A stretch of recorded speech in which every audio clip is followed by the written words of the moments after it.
अस्सलाम वालेकुम नाज़रीन, मैं वली रईस एंटरटेनमेंट की तरफ से आपकी खिदमत में हाजिर हूँ। नाज़रीन, इससे पहले मैंने एक सिलसिला चलाया था कि शाहिद की फिल्मोग्राफी का, वो तकरीबन मैंने कंप्लीट कर दिया। 1971 से लेकर 2000 तक जितनी फिल्मों में शाहिद ने अदाकारी की थी। उसके बाद फिर एक और सिलसिला मैंने शुरू किया था कंबाइंड सॉन्ग्स का, मसलन एक फनकार और एक गुलकार। तो ये सिलसिला भी दोस्तों ने पसंद किया, ख़ासकर अहमद रुश्ती के परस्तारों ने। तो अहमद रुश्ती के और भी मैंने मुख्तलिफ प्रोग्राम मैंने जोड़े हैं, वो आपकी खिदमत में पेश करता रहूँगा। लेकिन आज मैं ज़रा सा टॉपिक ज़रा चेंज करता हूँ। वो है कि एक ही कहानी पर 3 फिल्में जो बनी हैं, यानी कि एक ही कहानी पर बनी 3 फिल्में।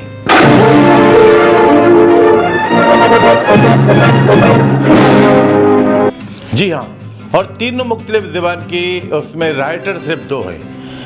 एक फिल्म है पंजाबी जो सबसे पहले रिलीज़ हुई, उसके बाद एक उर्दू और फिर बलोची। जी हाँ, आप सोच रहे हो कि बलोची फिल्म कहाँ रिलीज़ हुई है, तो उसकी तफसील मैं आपको बताऊंगा। सबसे पहले मैं एक ज़रा सा कहानी के मुतल्लिक आप ज़रा सा आपको बता दूं। अमूमन ये होता है कि एक जैसे एक मोहल्ले की कहानी होती है या गांव की, तो एक ऐसा शख्स होता है जिसे काम नहीं मिलता, नौकरी नहीं मिलती, लेकिन वो घर की तरफ से परेशान होता है। घर में उसके बहन भाई होते हैं, वो यतीम होता है। वो बहुत कोशिश करता है कि अपने बहन भाइयों को अच्छी ज़िंदगी दे, लेकिन वो इस चीज़ में नाकाम होता है। उसके बाद फिर यूँ होता है कि उसको एक अचानक कहीं से दौलत मिल जाती है।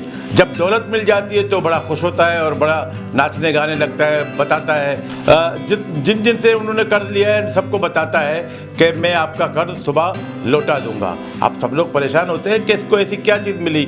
जैसे एक कहानी होती है अली बाबा 40 चोर की, और वो एक अलग से कहानी है, इसी किस्म की कहानी है। उसके बाद फिर ऐसा होता है कि उन लोगों को पता चल जाता है कि भी मैं हमारी दौलत इसके पास है, तो फिर वो इससे छीन लेते हैं। उसके बाद फिर वो शख्स बागी बन जाता है, फिर वो गलत रास्ते पे निकल जाता है। जी हाँ, इसी कहानी को लेकर सैयद नूर साहब ने एक फ़िल्म बनाई थी 2 हथकड़ियाँ, जिसके डायरेक्टर हसन अस्करी थे। बहुत अच्छी क्लासिक फ़िल्म थी, इसमें गाने भी अच्छे थे, और शायद बादशाह ने और एक छोटे से बच्चे ने बहुत लाजवाब किरदार निगारी की थी। और इस फिल्म में खालिद वहीद की आवाज़ में एक पंजाबी गाना था कि खुशी पे गम दे ज़माने बदल दे रहने, खुशी पे गम दे ज़माने बदल दे रहने। जी, मैं जिक्र कर रहा था फिल्म 2 हथकड़ियाँ का। 2 हथकड़ियाँ मीन्स उसके हाथों में, शाहिद के हाथों में एक बहन की हथकड़ी होती है छोटे भाई की। तो इस फिल्म की ज़्यादातर शूटिंग कराची में हुई थी, और कराची के बेहतरीन लोकेशंस में हसन अस्करी ने इसको फिल्मबंद किया। और यकीन कर ले, ये फिल्म अभी जब मैं ये प्रोग्राम तरतीब दे रहा था, मैंने दोबारा फिल्म देखी तो उसमें शाहिद की अदाकारी मुझे बहुत अच्छी लगी, क्योंकि शाहिद में एक खूबी है कि इसको जो किरदार दिया जाए तो इसमें डूब जाता है। ठेले ते बैठे अफसरों तक बाहर चुकते नसन वाले मेरू विच अज पैन दा बाहर चुकन दी हिम्मत ही नहीं। चाचा मेरे पैरों तले जमीन कट रही है। चाचा मैं डोल गया है। फिर इसी कहानी को मैंने बलूची में बनाने का प्रोग्राम बनाया, और दोबारा इस फिल्म की कहानी मैंने लिखी। लेकिन साथ साथ मैंने जो जहाँ हम रहते हैं, मतलब कराची लियारी में, वहाँ के मसाइल को भी मैंने इसमें डिस्कस किया। क्या कराची या कोहने जाएं लियारी, क्या या कराची मात गुशा, भले अफसोस के मात बदहाल लाचार वो कस्मा पुरसिन वो कसी शिय हाल शूनिया नकंद। चूँकि यहाँ के मसले मसाइल में स्मगलिंग, गंदगी, चोर बाजारी, बेरोज़गारी, ये सारी चीज़ें थी। तो उन दोनों हड़तालें भी हो रही थी। मैंने ख़ास कर इस फिल्म के लिए गाने बनाए। जी हाँ, हड़ताल के मौजू पर गाना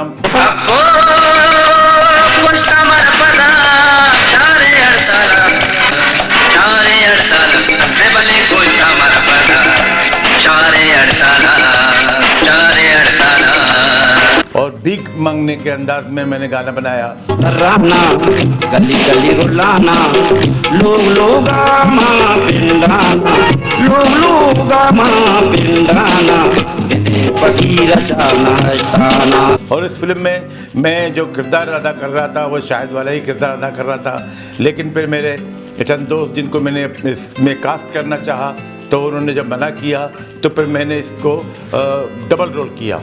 ये फिल्म मैंने ईस्टर्न स्टूडियो के पर्दे पे चलाई थी और जान मोहम्मद साहब जो टीना वाले डायरेक्टर इसके मेहमान ख़ुसूसी थे, उसने फिल्म देखी, उसको फिल्म बहुत अच्छी लगी। हालांकि VHS पे बनी हुई थी, VHS पे वो रिज़ल्ट उस वक्त हम नहीं दे सकते थे, हमारे पास वो फैसिलिटीज़ नहीं थे। हमने एक प्रोजेक्टर के ज़रिए ईस्टर्न स्टूडियो के स्क्रीन पे फिल्म चलाई थी।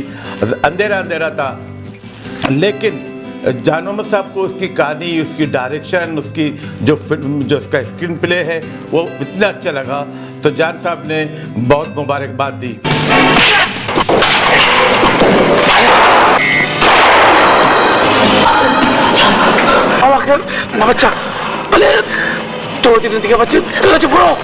अच्छा, इसी कहानी को जिन दिनों में कराची मारा नसाची बना रहा था, उन्हीं दिनों शाहजी यानी कि सैयद नूर साहब कराची में राजू बन गए जेंटलमैन बना रहे थे।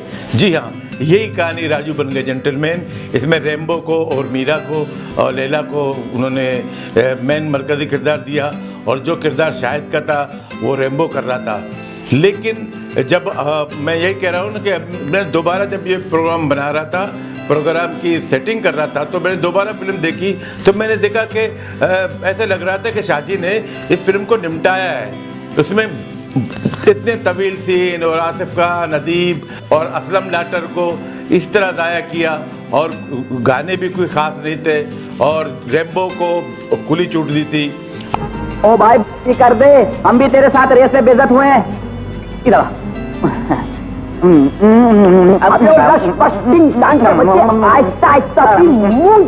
अच्छा, राजू बन के जेंटलमैन और कराची मारा नसाची में एक किरदार जो था वो था मोहम्मद हुसैन मदारी का, जो मेरे उस्ताद है डायरेक्शन में। उसमें एक कार डीलर का किरदार उसने अदा किया था। मेरा मालिक देखेगा नाराज होगा। हाँ, इसको भी ले जाओ, इसको भी ले जाओ, हमको नहीं चाहिए। मोहम्मद हुसैन मदारी ने राजू बन गए जेंटलमैन में। अब ये देखे ना, एक ही कहानी को 3 मुख्तलिफ ज़ुबानों में 2 राइटरों ने, बल्कि 3 डायरेक्टरों ने उसको पिक्चराइज किया। आपको मैं छोटी छोटी झलकियाँ बताता हूँ तो आप ये देखेंगे कि इस कहानी के साथ किसने इंसाफ किया। मेरा वीर पूरा महीना आटा, लून, मिर्च, मसाला, साबन, तेल हर चीज आती रही है।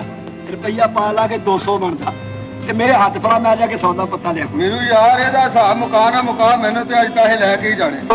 हाँ बुको वैगन लुट्टे भी कमनी पैसा बोलता दुसाना वैगन लुट्टे तो पाने किससे अन्नी यवा नूकी बहाना तलाश का सीधे तला ताचे पादा बुरो। अबे कंगलो, आते हो, चाय पीते हो, अब बर्तन भी तोड़ने लगे। चलो उठो यहाँ से, गलती हो जाओ।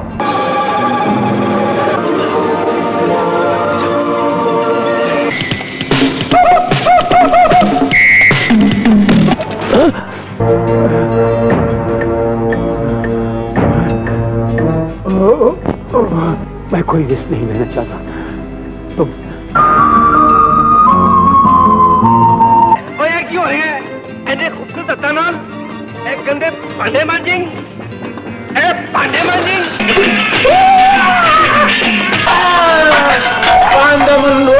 वो बीमार है, सब बीमारियां दूर हो जाएंगी।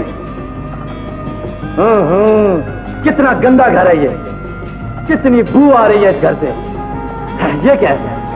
ये कैसी कुर्सी है? ये देखिए।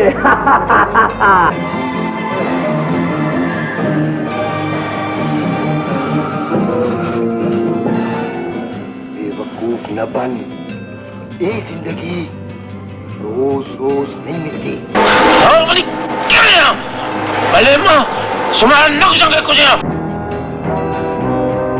मैं पूछता हूँ किधर भागो? नहीं, पर चलते मैं देखूंगा। मैंने मेरी बहन के दाग को जान तो कौन रोकता है? तुम्हारा बच्चे मेरा वादा खाया तो तुम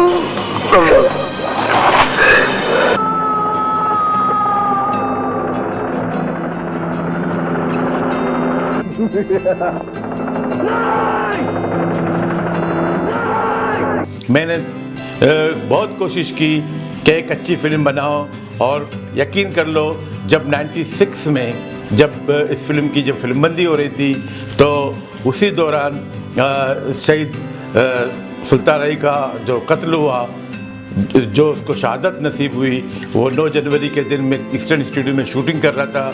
तो मेरे को आर्टिस्ट भी मेरे साथ थे। तो दोपहर को जैसे अखबार आया, उस वक्त तो जियो वगैरह थे नहीं, तो अवाम अखबार में ये न्यूज़ आई कि सुल्तान रही को शहीद किया गया। तो हमने वहाँ पे शूटिंग पैकअप कर दी, और फिर तकरीबन 4-5 साल तक हम लियारी वाले सुल्तान रही की बरसी ईस्टर्न स्टूडियो में मनाते थे, और महमूद सुल्तान ऑफ लंदन के ताउन से।